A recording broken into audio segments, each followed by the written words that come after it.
lifting the restrictions which have made this year so tough. I felt really proud when I saw Mohammed Hassan, and I sat with him as he got his jab. He's a doctor at Milton Keynes Hospital who volunteered to treat COVID patients and himself caught COVID in the first peak. And he said that the jab was painless, but he also talked about the challenges that we face right now whilst we roll out the jab right across the country. Even with this mass vaccination program underway, for the next few months, we will not have sufficient protection through the vaccination program. And this is always the most difficult time for the NHS anyway, in the winter months. And with the number of cases flattening again, we've all got to do our bit and not put more pressure on the NHS. To do that, we must keep respecting the rules where we are and take those sensible steps that we can all take, like washing our hands, covering our face, and making space between people, respecting that social distancing and the rules that come with it. We can't stop doing that now just because the vaccine is here.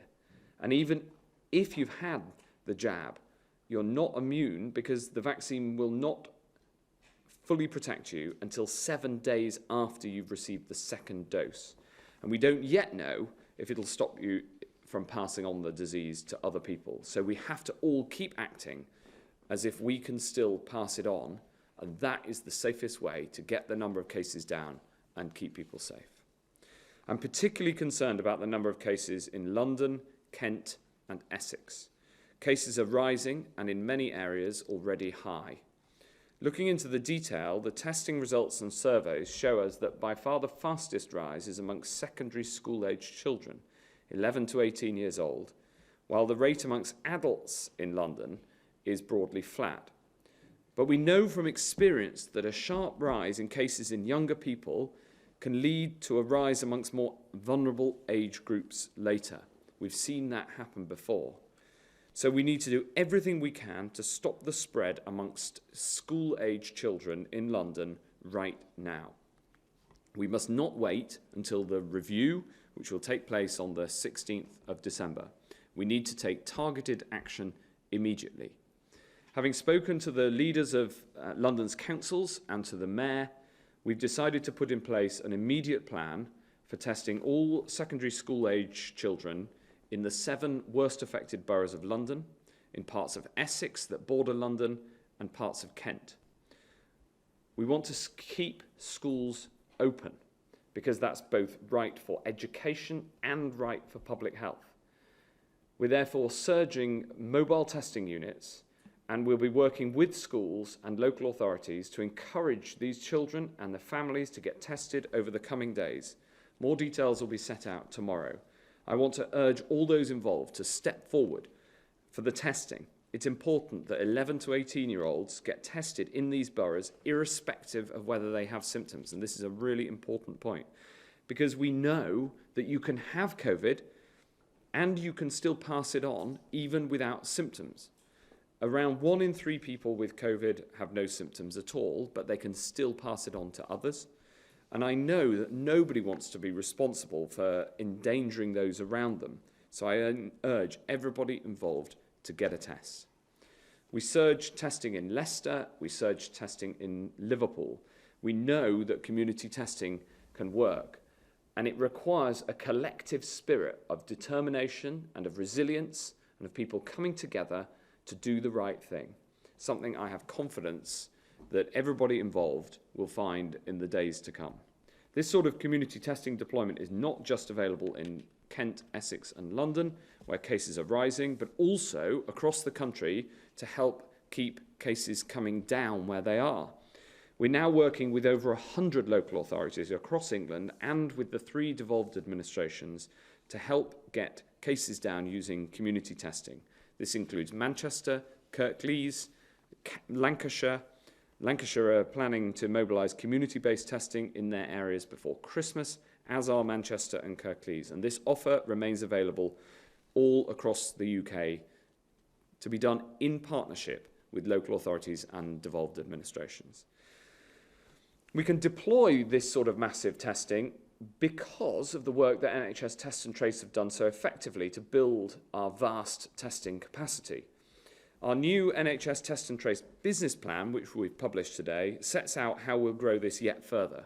And today's figures on testing and tracing show that thanks to the improvements in the way that we do contact tracing, by reducing the number of repeat calls that are made to individual households, which has been one of the pieces of feedback that we've received, our contact tracing now reaches 86% of contacts, and that's up from around 60% just a few weeks ago. So I want to pay tribute to the contact tracing team working under Dido Harding for delivering this very significant improvement.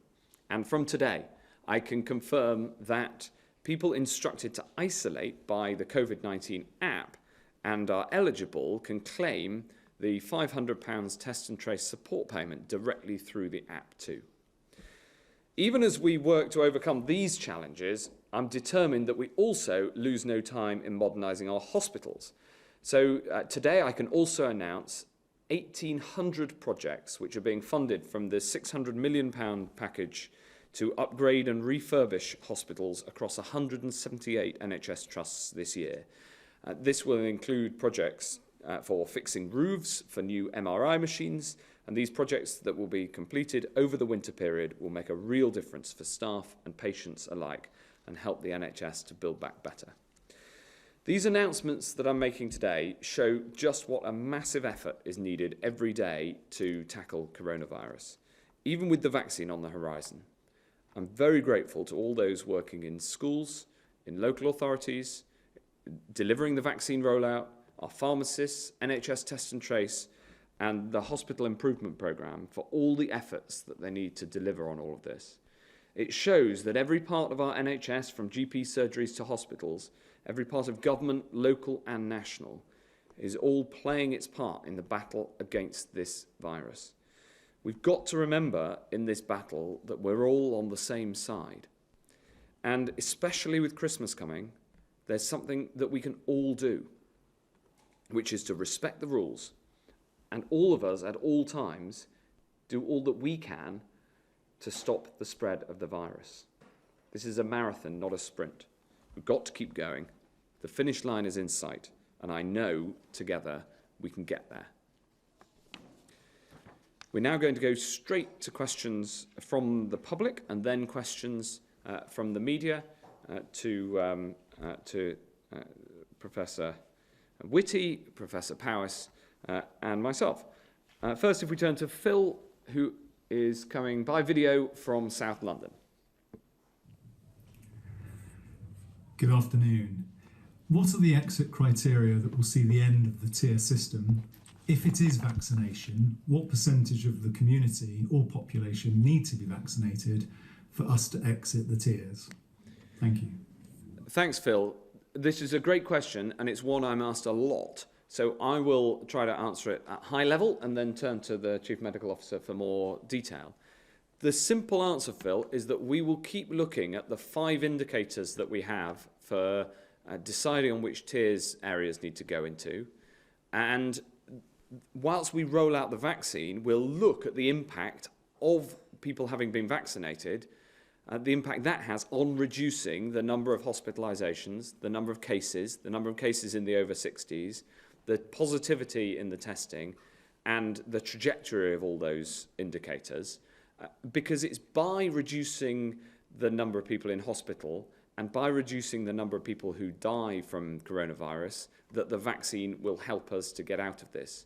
So I can't answer the part of the question, which is what percentage of the community or population need to be vaccinated for us to exit the tiers, because we don't know yet the impact of the vaccine on how much people can transmit the virus. So what we'll do is watch the data that we look at now, and the vaccine will, of course, I hope, very much suppress that data in the months to come as we roll the vaccine out to more and more of the population. Chris? So what I'd add to that is that the vaccine will, over time, as it spreads through a greater and greater percentage of the most vulnerable population, the vaccine will take the risk slowly down. Firstly, we'll start to see some of the mortality, fortunately, falling because the most vulnerable would be vaccinated first. But that will still leave a lot of people who, if they catch COVID, a significant proportion, small proportion, but a significant given the numbers, will end up in the NHS and potentially could become unwell or severely unwell, end up in intensive care. And so to get through all of those people will take quite some time. Now, this assumes that the vaccine just protects people from severe disease and from COVID infections themselves. As the Secretary of State has said, the thing we don't know is will the vaccines we have available reduce the transmission on? Our expectation is it will, but that is not certain yet, and we can't be absolutely sure of that. And depending on whether it does and what percentage it does will actually lead to trying to work out what percentage of people need to be vaccinated for us to make significant forward steps. But, and there's the final but in this, we won't have a situation where we're in the tiers as we are at the moment, and then suddenly everything stops. What will happen is the risk will gradually go down and down and down. We'll be able to walk backwards from many of the things we're doing at the moment, possibly at different rates in different parts of the country. And at a certain point, the risk will be at a level which society, represented by our political leaders and in Parliament, will say, look, this level of risk is one we are prepared to tolerate. As we do, for example, with flu. So you've got to remember that with flu, there are, in any given year, on average year, about 7,000 people die a year of flu, and in a bad flu year, maybe 20,000. That's the reason we vaccinate, but we accept that there is some risk.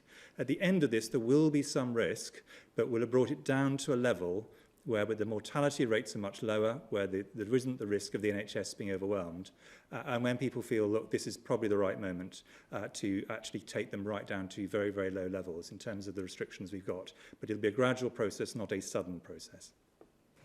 Thanks very much. Thanks for asking that question, Phil, because I know a lot of people have been looking for the answer to that question, and I think the Chief Medical Officer set it out brilliantly.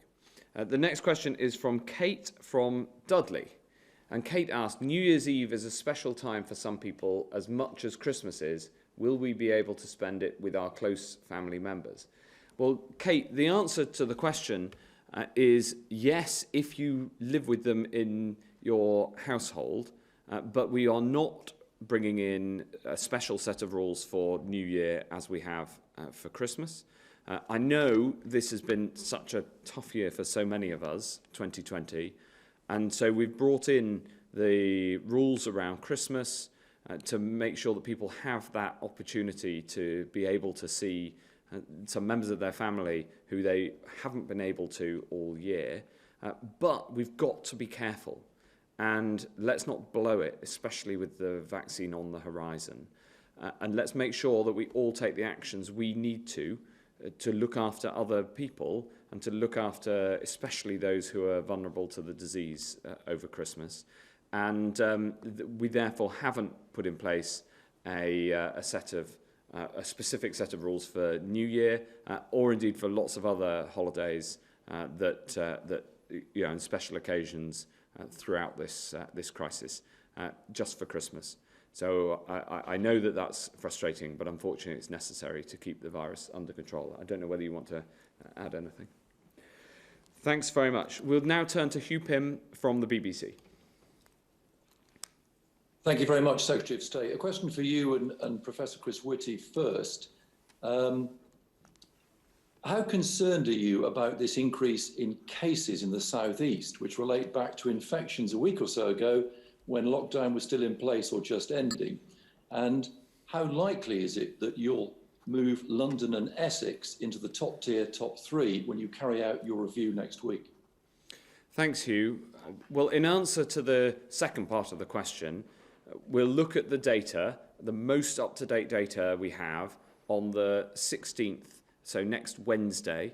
Of course, we're looking at it all the time, but that's the moment we'll take a formal review and a formal decision. And so I don't think it's right to preempt that decision. We publish all of the data that we're going to be looking at, and we've explained the 5 indicators. And you know, these decisions, you know, are what we think is necessary to keep the virus under control on the broad strategy of suppressing the virus until the vaccine can make us safe. So having set out the strategy and setting out the data that we look at, you'll understand it's 6 days to go until that formal decision's been taken, and I don't want to preempt that by saying more about the specific decision on the 16th. However, having said that, of course, we do look at the data daily, and as I said in my opening comments, we have seen those worrying rises in not just in London, in other parts of the southeast and east of England as well. Professor Whitty. I mean, of course we're concerned, and of course I think anybody who's living in those areas is going to be concerned. Throughout this, there's this very difficult balance where if we don't do a sufficient number of things, the rates start to go up, and this is the period of the year when, for all respiratory viruses, rates go up. And you can see this across Europe. This is not something which is unique to England or the UK. This is across the whole of the continent. In the areas in the north and the Midlands in particular, where people have done a remarkable job of coming together to meet the restrictions, stop doing social activities that are not necessary, reducing contacts, they have managed to bring the rates down. They've been falling really quite consistently in the northwest and northeast and bits of the Midlands, but they've not been falling in some of the areas where we've had lower restrictions in place, in particular parts of London, northeast of London in particular, bits of Essex and Kent. And this is also true actually in some parts of Lincolnshire as well. And therefore we need to look very seriously at these areas and ask the question, are there enough measures going in or do we have to have more? And that's something which ministers will have to look at next week. But I think if these rates are going up towards the tail end of lockdown, that is quite a concerning situation. So I think we need to actually keep quite a close eye on that, because we all know the Christmas period, if people go too far in the Christmas period, it's going to be a period of risk everywhere. So if you add the rates going up, difficult time of year, Christmas period, and then going into the toughest time of the year for the NHS, January and February are always the toughest time for the NHS, that does paint quite a concerning picture. I'll ask, if I may, Professor Powis to comment on the NHS side as well, because in the same way that we've seen this absolutely fantastic reduction in the daily case rate in parts of the north of England and some parts of the Midlands, and indeed in the southwest around Bristol, where I just urge everybody to stick at it, because they've been doing a great job, and I know there have been sacrifices in those areas, but the pressures on the NHS are coming down, and everybody should feel that they have been playing their part in bringing their case rates down. We're now seeing them go up in other parts of the country, and obviously having to address that, including the pressures that brings to the NHS. Yes, Hugh. So as you know, hospitalisations follow infection rates very closely. And so in those areas of the country, as the Secretary of State has said, where we have seen infection rates fall over the last month or so the northeast, the northwest, Liverpool in particular, we've seen hospitalisations fall, the number of people in hospital fall, and pressure on hospitals fall. But we've also seen in parts of the country where infection rates have not fallen or indeed are rising, pressures remain on the NHS or start to rise. And that's particularly in parts of London, in east of England and parts of the southeast. And where infection rates are at the highest, such as the northern parts of Kent, we are seeing a lot of pressure on the NHS. So as ever, yes, there is concern when infection rates stay high or are rising, because that inevitably will lead to more hospitalisations, more people in ITU, and of course, tragically, more deaths. So it is critical that we continue with the measures to bring infection rates down and ensure that those numbers start to fall. Thanks, Hugh.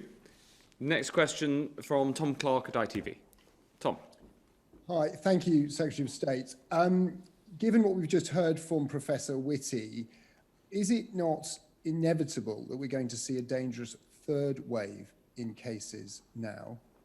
And if that is going to be the case, shouldn't we act sooner rather than wait till next week to make a decision on further restrictions? And if I could also ask a question about the testing program that you've just announced. I don't believe you specified the type of test going to be used. If it is lateral flow tests, there have obviously been questions raised about how effective they have been at reducing overall cases where they've been deployed. So are you confident that a school testing programme is going to make the difference you need it to make? Well, in a way, I'll try to answer both questions and then ask Professor Whitty to respond as well. We're doing everything we can to try to keep the case rates down, and that does include sending in community testing. And in particular, because we're seeing this very specific rise amongst a particular age group, 11 to 18-year-olds, and particularly in northeast London, we're therefore sending in the mobile testing units and the targeted testing, and I look forward to working with the schools, and we're already working with the local authorities in that part of London to try to find and then isolate those who are tested positive.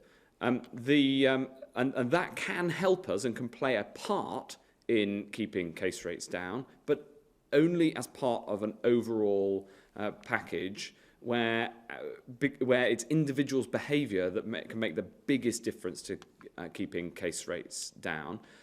So these decisions are not inevitable. The decisions on tiering and the measures that need to be taken depend on how people respond and how people behave. And we've seen in parts of the country where people have really responded to the need to tackle very high case rates. Professor Powis just mentioned Liverpool. It's also true that in other parts of the north of England, the case rates are really coming down sharply. Manchester, for instance, we're rolling out community testing there as well.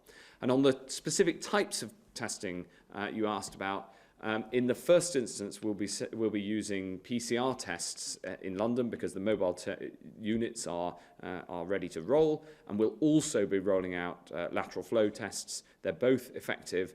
They have slightly different characteristics, can be used in different ways, and the lateral flows, of course, don't need to be sent off to a lab, so they have that advantage. The PCR tests do, but they tend to pick up more of the disease even before people are symptomatic.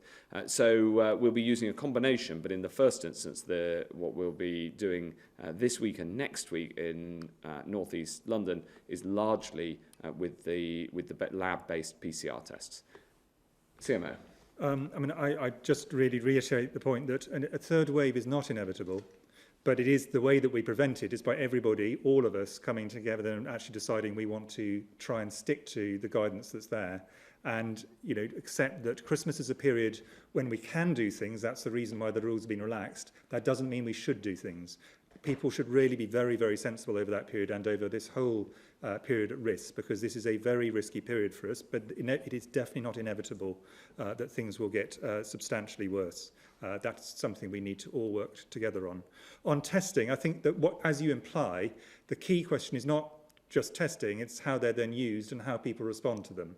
A testing programme is a useful addition to other things. On its own, it is not capable of turning the tide if things are going very badly, but as an additional thing to all the other measures, all the social distancing measures, all the NPI measures, all the things people have to do in terms of keeping their distance, wearing a mask indoors. If you add it to those things, it adds an additional bit of heft, and that's what we've seen in many places around the world. But it does mean the right people have to come forward for testing, because it's only useful when it picks up people who are positive. And then those people have to take the guidance seriously, self-isolate, make sure that if they have contacts, they also know about it and they self-isolate. And if we do that, it pulls out of the system people who currently are infectious and means that they don't go on unknowingly to pass this on. Because the thing where it really helps, this kind of testing, is there are some people who have no symptoms at the moment. They don't realise they've got COVID, it's not their fault, but they have got COVID, and for a period either before they get symptoms or even if they don't get symptoms, they can pass it on.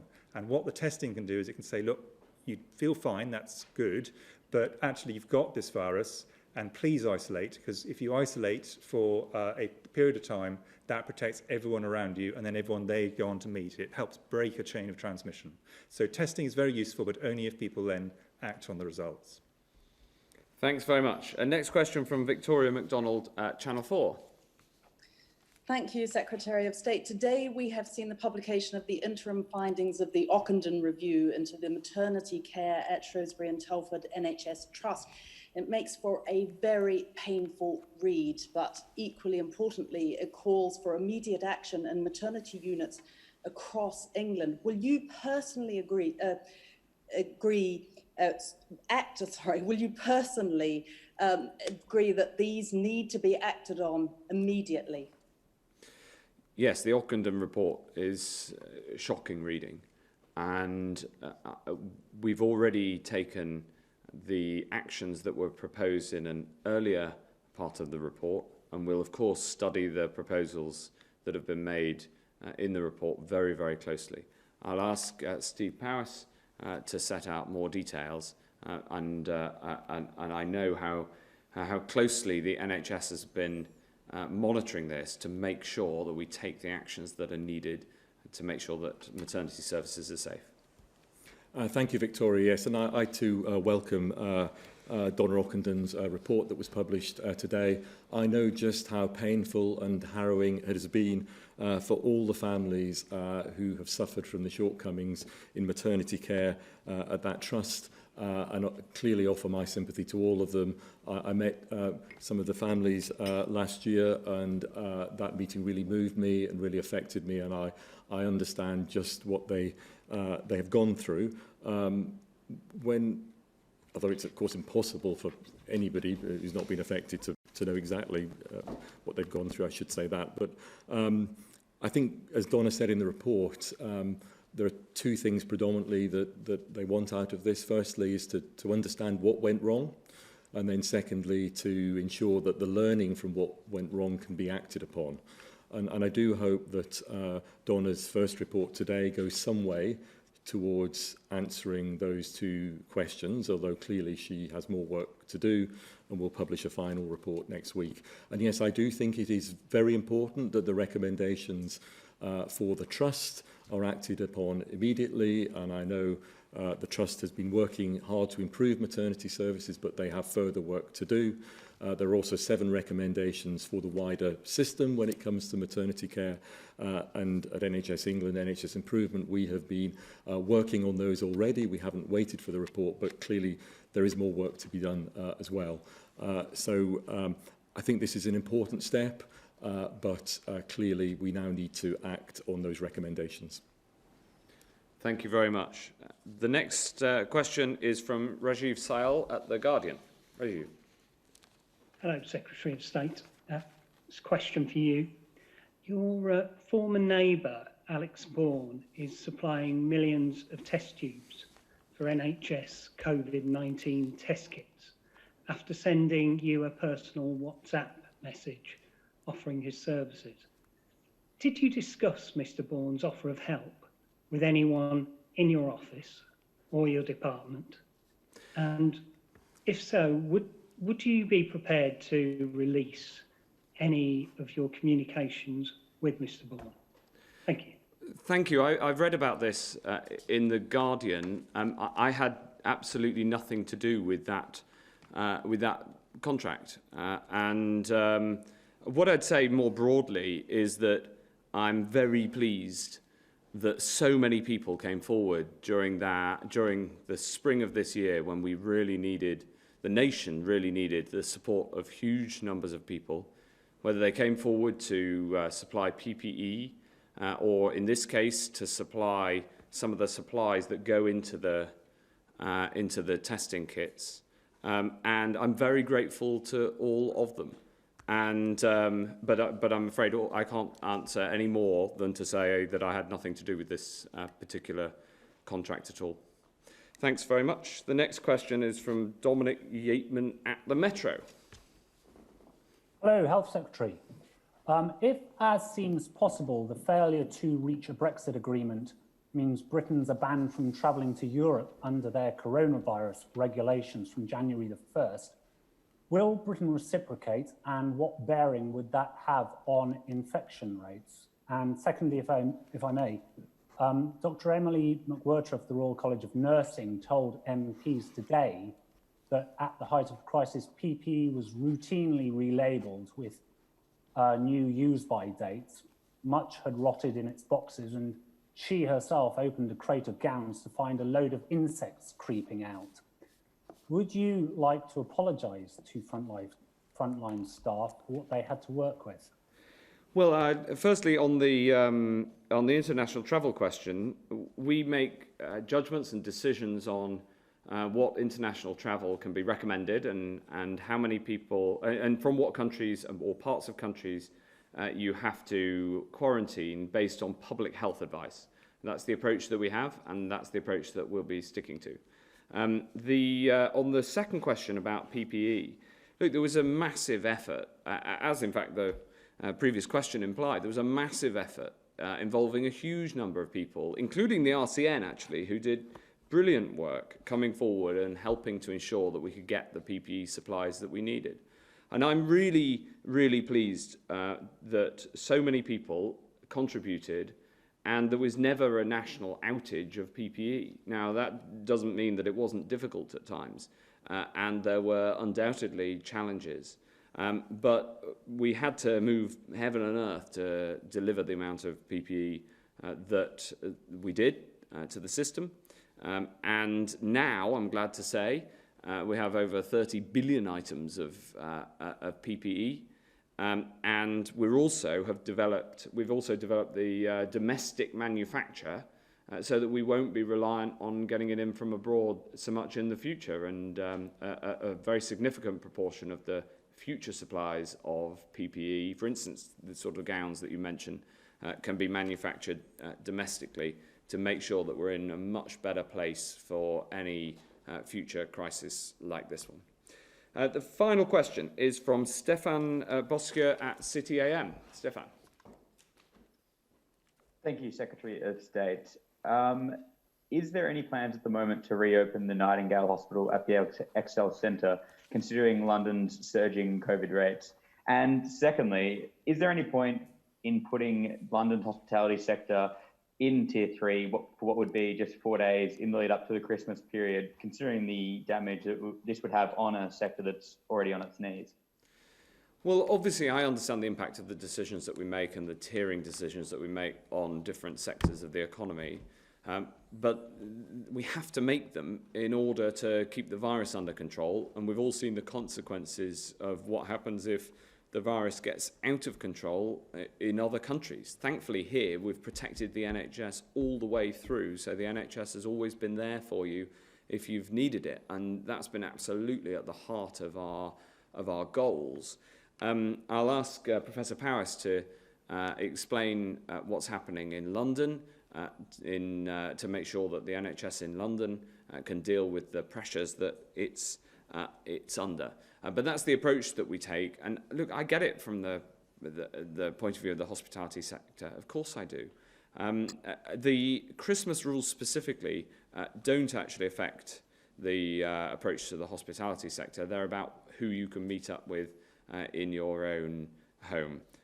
And so it's about the rules about who you can meet with rather than the rules about whether hospitality is open or not, which continues to follow the approach in your local tier over Christmas. That's unchanged by the Christmas rules. But on the NHS in London specifically? Yes, so as you know, the Nightingale hospitals have been our insurance policy throughout this pandemic to ensure that if NHS capacity is stretched, that we have additional capacity on stream to be able to use. And again, in the first wave in the spring, we used the Nightingale in the Excel Centre in London. Those Nightingale hospitals have been kept over the course of the summer and into the autumn. And indeed, as I announced here a number of weeks ago, we stood up the ones in the north of the country as we saw infection rates rise in that part of the country in particular, and of course the pressure on the NHS following. And indeed, we've been using the Nightingale Hospital in Manchester. In London, we are seeing a worrying rise in infections. I said we are seeing pressure in the NHS, particularly in the east of the city, but we're not at the levels that we saw in April, and therefore we can manage within existing hospitals in London. And of course, our first step in managing capacity is mutual aid between hospitals. We have the ability to move patients between hospitals, from hospitals that are pressured to those that have less pressure, and also we can move staff and equipment too. But the Nightingale is important. We are keeping it under review, and of course we're also keeping under review different uses for the Nightingale in London. So it's really important that we don't see further rises of infection rates in London, and we don't see pressure rising on the NHS. But the Nightingales will be there as that insurance policy if we need them. Thanks very much, everybody. That concludes today's coronavirus briefing here from Downing Street. Thank you.